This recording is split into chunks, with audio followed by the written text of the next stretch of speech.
بسم اللہ الرحمن الرحیم۔ معزز سامعین و ناظرین، السلام علیکم ورحمۃ اللہ وبرکاتہ۔ آج ایک مسئلہ کی وضاحت کرنا چاہتا ہوں، وہ یہ ہے کہ بعض احباب یہ سمجھتے ہیں کہ طلاق لکھی ہوئی ہو تب ہوتی ہے، اگر زبانی طلاق دی جائے تو وہ نہیں ہوتی۔ یہ غلط ہے۔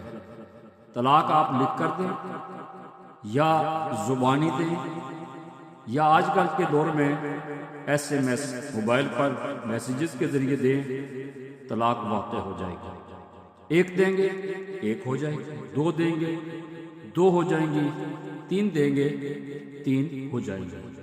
اب لکھنا کیوں ضروری ہے یہ میں کلیئر کرنا چاہتا ہوں۔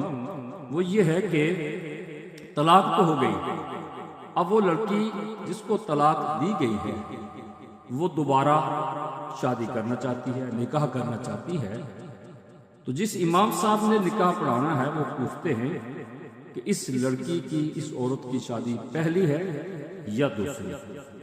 تو ظاہر ہے وہ کہے گی دوسری۔ تو امام صاحب پوچھیں گے پہلا جو خاوند ہے وہ فوت ہو چکا ہے یا اس نے طلاق دی ہے؟ تو یہ کہتی ہے مجھے طلاق دی گئی ہے۔ تو امام صاحب ثبوت پوچھیں گے، پروف پوچھیں گے۔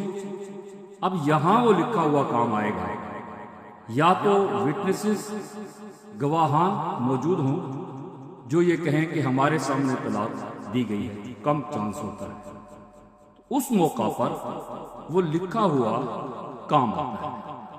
اس لیے اس کو میں نے کلیئر کیا، لکھ کر دینا، دو گواہ رکھ کر دینا یہ زیادہ بہتر ہے، تاکہ وہ عورت، وہ لڑکی جو دوبارہ نکاح کرنا چاہتی ہے اس کے لیے کوئی پریشانی نہ ہو۔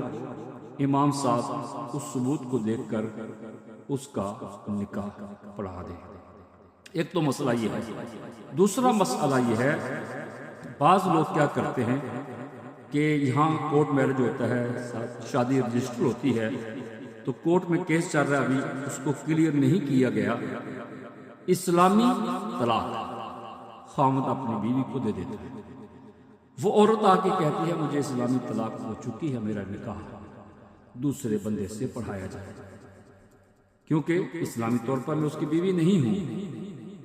اس میں کوئی شک نہیں ہے، نکاح تو ہو سکتا ہے کیونکہ اسلامی طور پر خاوند طلاق دے چکا ہے، لیکن ایسی صورت میں اگر نکاح پڑھا دیا جائے تو کیا ہوگا؟ اسلامی طور پر یہ عورت اس کی بیوی ہوگی جس کے ساتھ ابھی نکاح ہوا، اور برطانیہ کے قانون کے مطابق ان کے پیپروں میں یہ عورت ابھی تک اسی کی بیوی رہے گی جس کے ساتھ کورٹ میرج ہوا تھا، شادی رجسٹر ہوئی تھی۔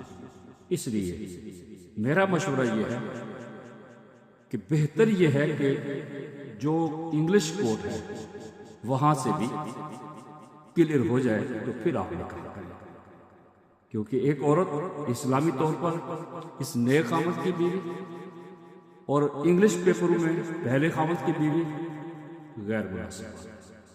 اللہ تعالیٰ عمل کی توفیق عطا فرمائے۔ جزاک اللہ۔